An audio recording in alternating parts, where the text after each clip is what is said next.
En me renversant, on a abattu à Saint-Domingue que le tronc de l'arbre de la liberté.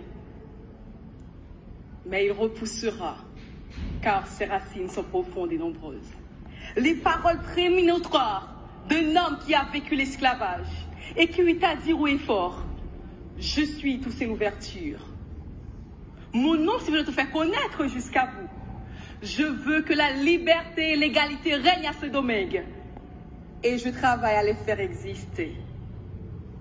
Dans cette quête, rien ne nuit à sa bravoure. Il est passé de l'armée française, l'armée espagnole, l'armée indigène.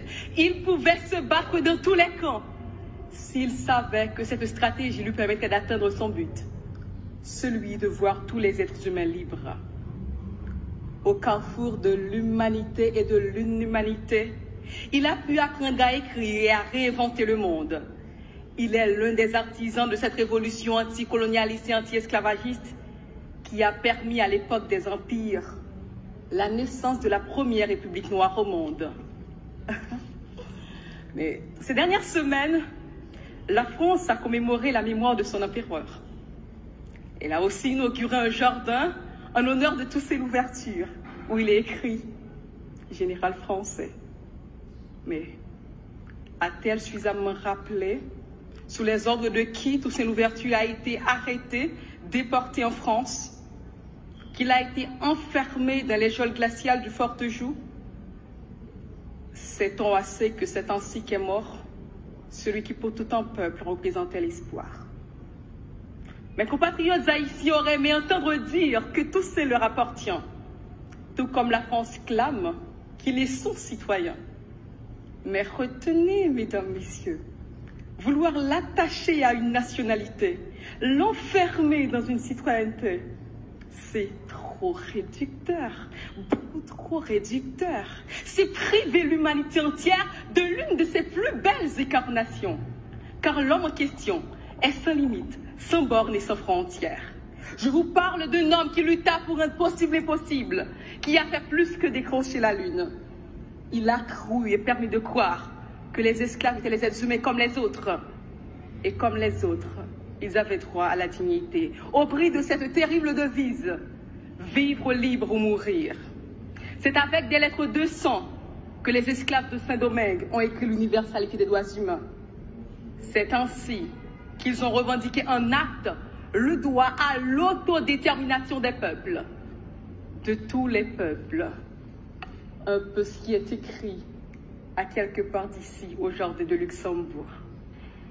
En Haïti, le 18 mai dernier, nous avons célébré le drapeau, une fête d'union et de communion tournée vers ce passé glorieux qui continue d'étonner et d'éblouir le monde.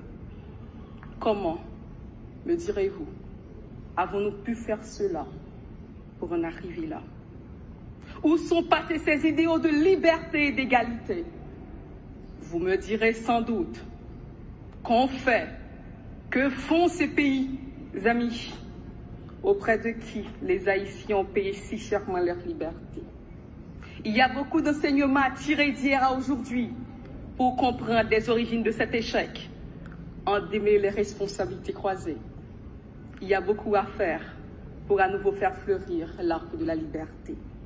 L'œuvre de Toussaint nous parle encore aujourd'hui, car chaque action consciencieuse, chaque manifestation, chaque mobilisation, chaque revendication pour le respect de la dignité et de l'intégrité humaine est imprégnée de l'idéal louverturien. Toussaint Louverture n'est pas seulement une part d'un peuple en particulier, mais du monde entier. Mesdames, Messieurs, je ne vous le ferai pas comme ces éloges funèbres qui consistent à angéliser les démons une fois morts. Je ne vous dirai pas que mon Toussaint, notre Toussaint, a été un saint et qu'il n'a eu que des forces et aucune faiblesse. Au contraire, son personnage divise encore, même dans les profondeurs du nationalisme haïtien. Il a souvent été incompris et parfois incompréhensible. Il a fait des erreurs, il s'est trompé, il a compris, il s'est battu. Mais son rêve de liberté a été concrétisé avec l'ultime bataille de Vertières, le 18 novembre 1803, avec ses racines, Dessalines, Capois-la-Mort et les autres. Un exploit qui a ouvert la voie à la libération de plusieurs peuples dans le monde. Mesdames, Messieurs, soyons des porteurs d'espoir. Et je termine mon éloge à Toussaint en universalisant la devise du Panthéon.